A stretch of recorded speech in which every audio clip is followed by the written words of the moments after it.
بسم اللہ الرحمن الرحیم۔ محترم سامعین، کبھی شوہر ناراض تو کبھی بیوی ناراض، کبھی بیوی ناراض ہو کر میکے چلی جاتی ہے اور کبھی شوہر صاحب جو ہیں وہ بیوی سے ناراض ہو جاتے ہیں۔ اب شوہر صاحب کی طرف سے یہ ہوتا ہے کہ ایسا وظیفہ بتا دیں کہ اس کی بیوی راضی ہو کر خود واپس آ جائے، اور ہماری بہنیں یہ میسج کرتی ہیں کہ ہمارے شوہر جو ہیں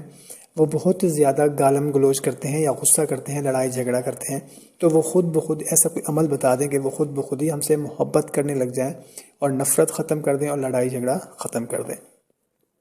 تو محترم سامعین، اس کے لیے میں آپ کو عمل تو بتاؤں گا ہی۔ آپ چاہتے ہیں کہ ہماری زندگی خوشگوار گزرے، گھر میں ہمیشہ خوشحالی رہے، زوجہ ناراض ہو کر چلی گئی ہیں تو آپ ان کے پاس چلے جائیں بھائی، ان کو منا کر لے آئیں، تھوڑی سی عاجزی کر لیں۔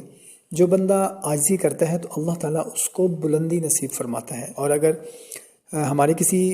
بہن کے شوہر نے اگر تھوڑا بہت غصہ کر بھی لیا ہے تو وہ عاجزی کر لیں، وہ ان کے پاس چلی جائیں، وہ ان کو منا لیں۔ اگر آپ کی غلطی ہے تو آپ آگے بڑھ کر معافی مانگ لیں، درگزر سے کام لیں۔ سامنے والے کی غلطی ہے تو وہ آپ سے معافی مانگ لیں، انشاءاللہ گھر تباہ ہونے سے بچ جائے گا اور گھر میں خوشحالیاں ہی خوشحالیاں رہیں گی۔ اگر آپ بھی چاہتے ہیں کہ آپ کے گھر میں بھی خوشحالی رہے تو کمنٹ میں آمین لکھ کر اس ویڈیو کو شیئر کر دیں، کیونکہ یہ ہر گھر کا معاملہ ہے۔ جزاک اللہ۔ تو محترم سامعین، اس کے لیے میں ایک مختصر سا وظیفہ بتانے لگا ہوں۔ اگر کبھی بھی گھر میں ایسا کوئی معاملہ پیش آ جائے، میاں بیوی کے درمیان لڑائی جھگڑا ہو جائے، یا بیوی روٹ کر میکے چلی جائے، یا شوہر ناراض ہو کر گھر سے چلا جائے، یا گالم گلوچ یا ایسے غصہ کرنے لگ جائے، کیونکہ ہر گھر میں ایسے معاملات چلتے رہتے ہیں، تو اللہ نہ کرے کبھی اگر ایسا ہو جائے شوہر یا بیوی کے درمیان، تو آپ نے یہ کرنا ہے کہ عصر کی نماز کے بعد آپ نے تھوڑا سا مصری کا ٹکڑا منہ میں رکھ لینا ہے۔ عصر کی نماز ادا کرنے کے فوراً بعد وہیں پر بیٹھے رہنا ہے اور مصری کا تھوڑا سا ٹکڑا آپ نے منہ میں رکھ لینا ہے، اور 101 بار آپ نے یا ودودو یا ودودو یا ودودو یا ودودو 101 بار آپ نے پڑھتے رہنا ہے۔ اور پڑھنے کے بعد آپ نے تصور میں شوہر کا یا بیوی کا، اگر شوہر ناراض ہے ظاہر سی بات ہے، اگر بیوی کر رہی ہے تو شوہر کا چہرہ، اور اگر شوہر کر رہا ہے تو بیوی کا چہرہ آنکھوں کے سامنے لائیں اور پھونک مار دیں، یعنی کہ دم کر دیں۔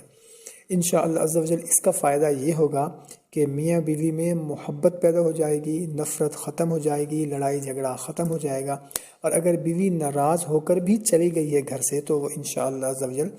اللہ پاک نے چاہا تو وہ خود واپس آ جائیں گی، اور ایک دوسرے کے درمیان محبت پیدا ہو جائے گی، نفرت ختم ہو جائے گی۔ اور اگر شوہر ناراض ہے، اگر آپ سے گالم گلوچ کرتا ہے، غصہ کر رہا ہے، غصہ کر کے باہر چلا گیا ہے، یا آپ سے بات بھی نہیں کر رہا، تو انشاءاللہ عز و جل وہ خود آپ سے بات کرنے لگ جائے گا اور آپس میں محبت پیار پیدا ہو جائے گا۔ محترم سامعین، جب بھی آپ نے یہ کرنا ہے، اگر بیوی کر رہی ہے تو وہ شوہر کو نہ بتائے، اور اگر شوہر کر رہا ہے تو وہ بیوی کو نہ بتائے، یعنی کہ بغیر کسی کو بتائے پڑھیں۔ اللہ پاک بہتر فرمانے والا ہے، اور اس کے ساتھ ساتھ 5 وقت کی نماز خود بھی پڑھیں، اپنے گھر والوں کو، بچوں کو بھی 5 وقت کی نماز کی دعوت دیں، دوستوں کو، عزیزوں کو، تمام دوست احباب کو 5 وقت کی نماز کی دعوت دیں، کیونکہ یہ ہم پر فرض ہے، اس کی معافی نہیں ہے۔ اگر ہمارے کہنے سے کوئی ایک بندہ بھی نمازی بن گیا تو انشاءاللہ عز و جل ہماری بھی دنیا اور آخرت سنور جائے گی۔ جزاک اللہ۔